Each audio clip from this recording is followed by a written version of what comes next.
यशोमती मैया के नंद लाला। हे नारायण, आज मेरी प्रजा और मेरा लल्ला दोनों ही गहरे संकट से घिर गए। आपको मेरी सहायता करनी होगी।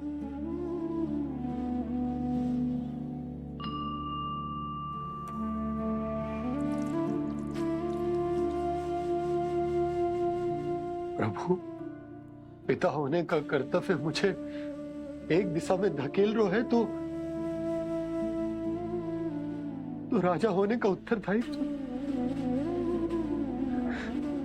वो मुझे दूसरी दिशा में खींच रो। इस भीषण संकट में मैं क्या करूं? मैं इस संकट में अपनी प्रजा का साथ भी ना छोड़ सकता हूं और ना ही अपने लल्ला को उस नरभक्षी सिंह की मान में भेज सकता हूं। आप ही को इस समस्या का समाधान निकालना होगा। जय सालिग्राम मुझे मेरे मैया बाबा ने दिया था और उन्होंने कही थी कि जब भी कोई संकट आएगा ना प्रभु, तो इसके रूप में आप मेरा हाथ पकड़ लोगे और मुझे बताओगे कि क्या करना है, कैसे करना है। आज मुझे आपके मार्गदर्शन की आवश्यकता है प्रभु। मुझे मार्ग दिखाइए। बाबा और राजा होने की सुविधा में मैं बटा जा रहा हूं। मेरे इस धर्म की नौका जो झंझावात में फंस गई है, उसे पार लगाइए नारायण। रक्षा कीजिए नारायण।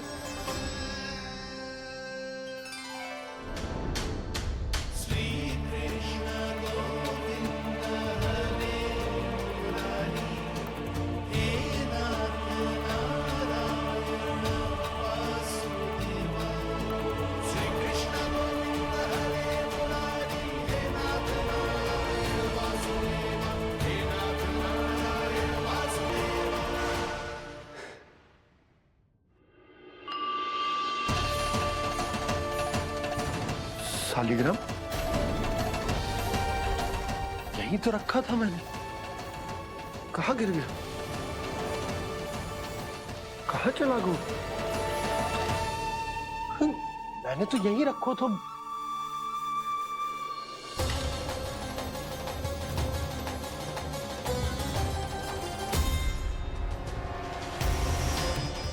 कान्हा, तू यहाँ क्या कर रहा है? सालिग्राम देखो तूने?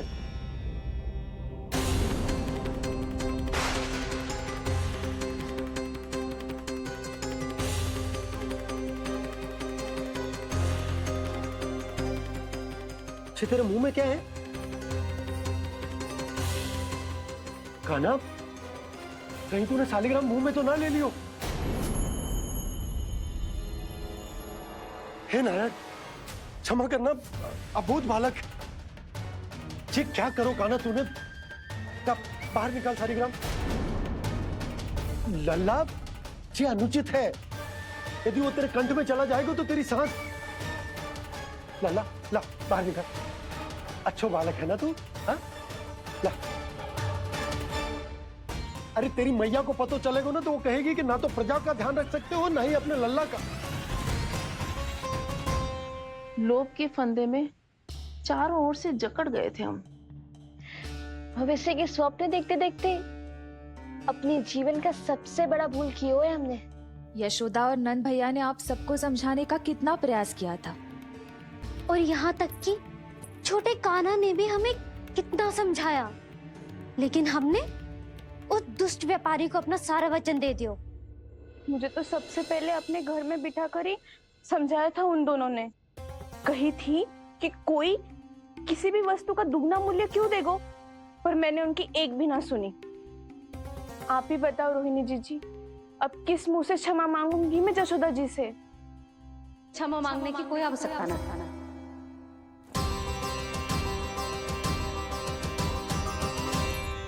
महत्वपूर्ण बात तो ये है कि तुम सबको अपनी भूल का आभास होगा और उसका पछतावा भी। पर अब तो बहुत देर हो गई है जसोदा जी, अब क्या होगा? जिस सुनहरे भविष्य के लिए हमने उस कपटी व्यापारी के सामने अपने नारायण के नाम का वचन दिया था, उसने वही भविष्य लेके राजा कंस के पांव के नीचे रख दिया है। संतुष्ट सुखी जीवन जी रहे थे हम। बछड़ों को उनके भाग का दूध मिलता था। हमारे बच्चे जितना चाहे दूध दही माखन खाते थे। अब उनके मुंह का निवाला छीनकर उस दुष्ट कंस को देना पड़ेगा चिच्ची। ना, नारायण की कृपा से तेरी जसोदा जिज्जी के पास गायों की कमी ना है। मैं अपने घर का सारा गोधन पूरे गांव के साथ बांटूंगी। किसी भी बालक के मुंह से निवाला ना छिने को। नारायण की कृपा से गोकुल का एक भी प्राणी वंचित ना रहेगा। हाँ नहीं तो देख कान्हा, बाबा का कहना मान ले। कान्हा, तुझे नारायण की सौगंध है, वो शालिग्राम मुझे दे दे।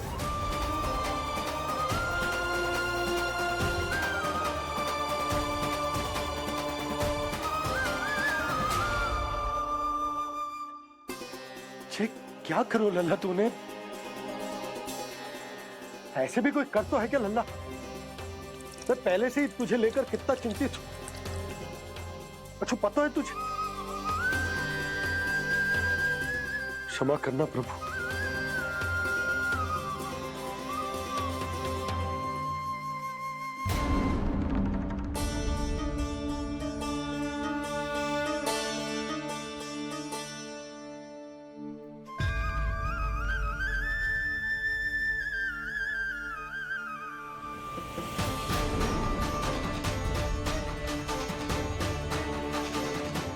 ये क्या कर रहे हो लल्ला?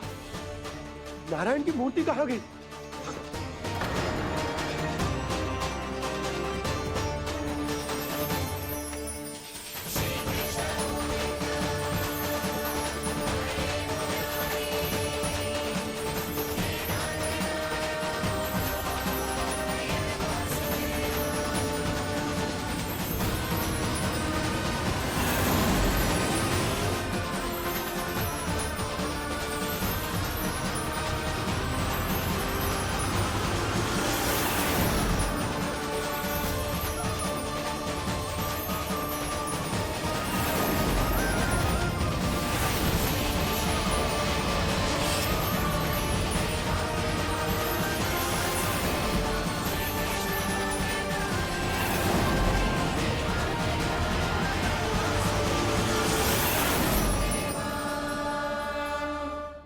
मैंने ना कान्हा के मुंह में फिर से ब्रह्मांड देखो है।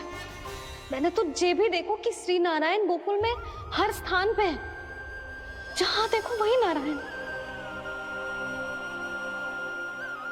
जिनके मुख में त्रिभुवन, जो सारी सृष्टि का संचालन करते, मैं उन्हीं की चिंता कर रहा था।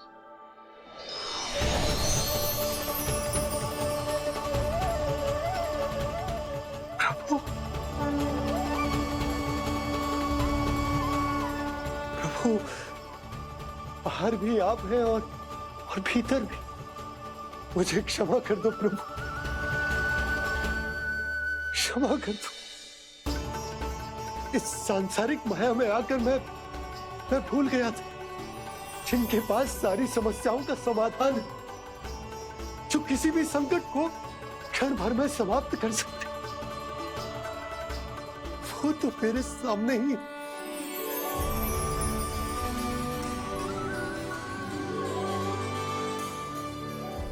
समस्या कैसी भी क्यों ना हो, चिंता समाधान नहीं, बाधा होती है। इसलिए चिंता मत कीजिए बाबा।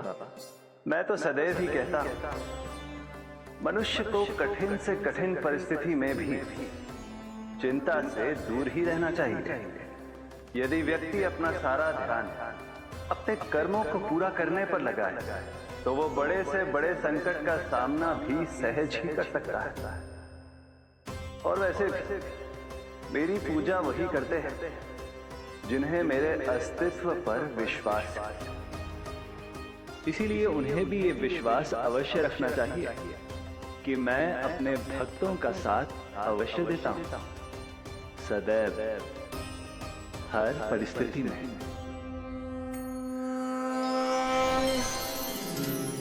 मैं आपके साथ ही हूँ बाबा।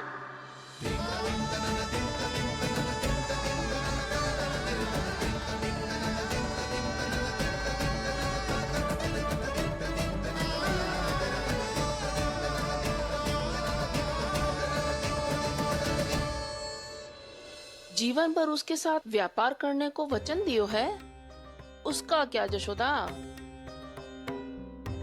पर उस दुष्ट कंस और उसके व्यापारी ने जो समस्या उत्पन्न की, उसका क्या? समस्या है तो समाधान भी हो गई।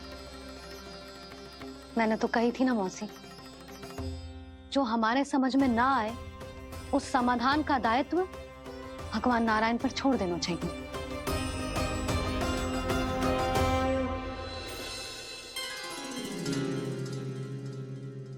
ये देखो,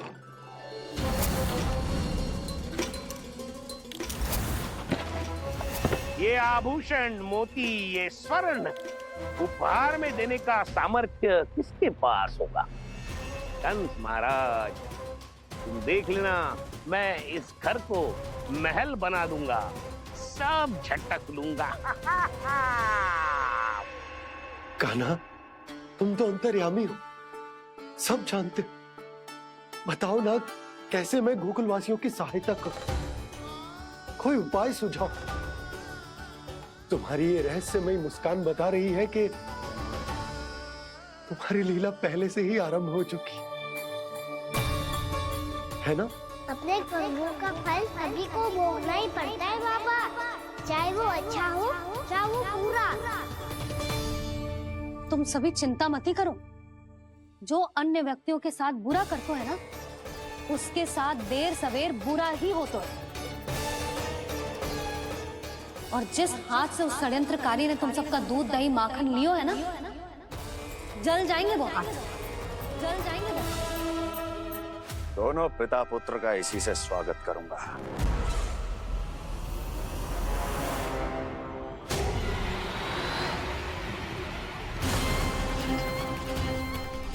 अचानक गदा में ताप कैसा? मेरे हाथ चल रहे हैं।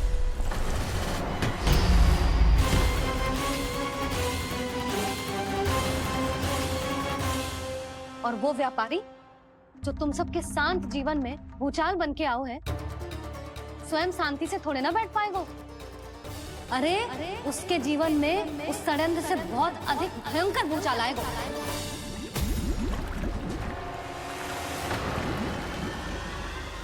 स्वामी, ये अपने आप कैसे बोलने लगा?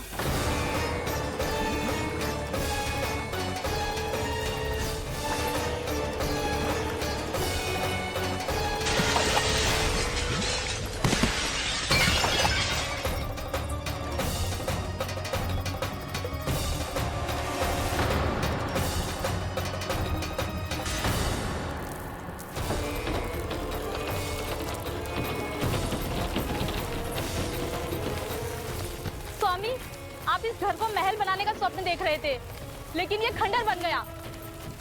आप जिसके साथ मैत्री का संबंध स्थापित करके आए, वो कोई महान सम्राट नहीं, दुष्ट है। दुष्ट? उस व्यापारी ने दुष्ट कंस के साथ मिलकर भोले भाले गांव वालों का भोजन छीनो है ना। देखना उन दोनों के भोजन में कीड़े पड़ेंगे।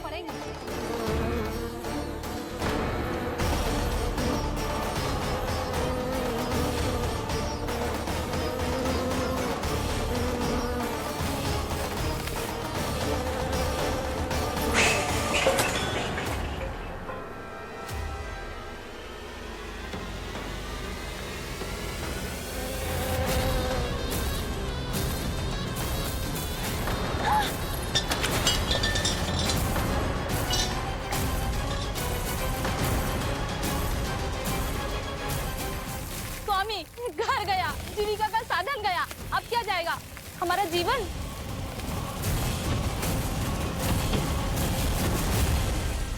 महाराज कंस का उपहार, आभूषण वाला संदूक। उन दोनों ने मिलकर तुम सबका दूध दही माखन सच्चा धन छीनने का प्रयास करो है ना। अब देखना उन दोनों का धन, उनके आभूषण सब लोहे के बन जाएंगे, कंकड़ पत्थर हो जाएंगे सब, कंकड़ पत्थर हो जाएंगे सब। ऐसा ही होगा मैया।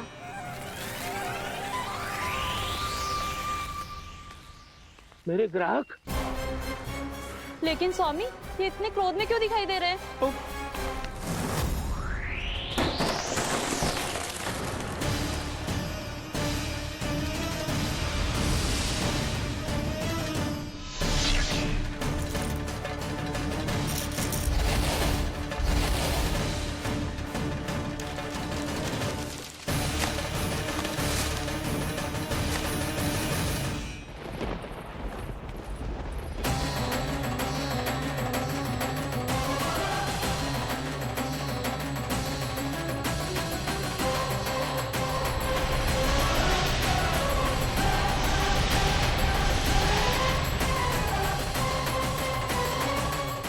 विष्णु, विष्णु ने किया है ये सब।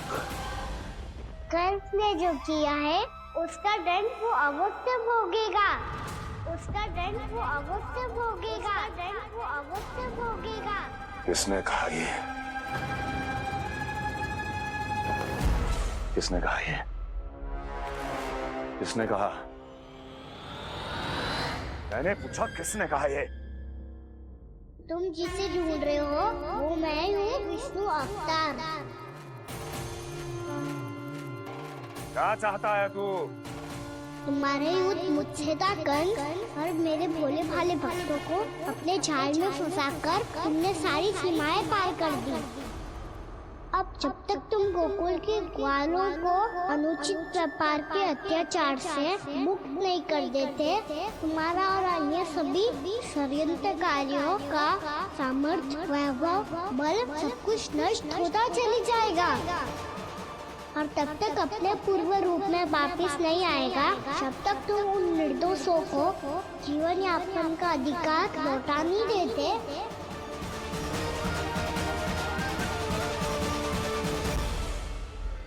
महाराज, दूध दही माखन सब कुछ पूरी तरह से सड़ गया है। महाराज, सारा अनाज, फल और सब्जियां सब नष्ट हो चुकी हैं महाराज। महाराज, महल का सारा पेयजल दूषित हो चुका है। छल है ये। ओ विष्णु अवतार हमें अपने माया जाल में फंसा रहा है। ऐसी सड़ी हुई मिठाइयाँ मैंने आज तक नहीं खाई हैं। खोए की नहीं, पत्थर की बनी है ये, उससे भी कड़ी है तुम्हारी ये मिठाइयाँ। आज के बाद कभी मिठाई नहीं लेंगे। जो बुरे कर्म करते हैं उनके साथ बुराई होता है और अच्छे कर्म करने वाले को अच्छाई मिलती है। आप अपना कर्म कीजिए बाबा, आपकी चिंता अपने आप दूर हो जाएगी। और हाँ बाबा, शीघ्र ही आपको एक बड़ा निर्णय लेना होगा। स्मरण रखिएगा, जो होता है वो अच्छे के लिए होता है।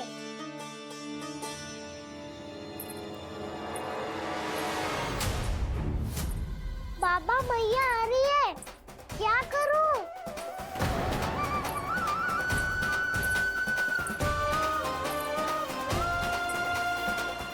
कुछ सुझाव दो ना बाबा, जिससे मैया मुझे ऐसे नहीं देख पाए।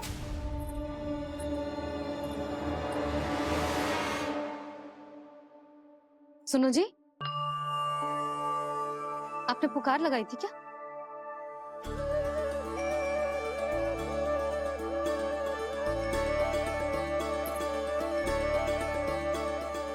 तुम मुस्कुरा क्यों रहे हो?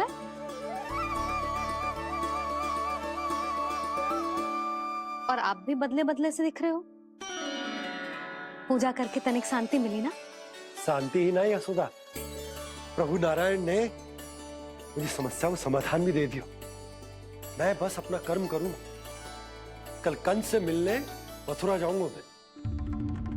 उस दुष्ट अत्याचारी से मिलने जाओगे आप? ना ना, मैं आपको उससे मिलने ना दूंगी। देखो ना आपने कैसे हमारे गांव वालों को फंसाओ है उसने।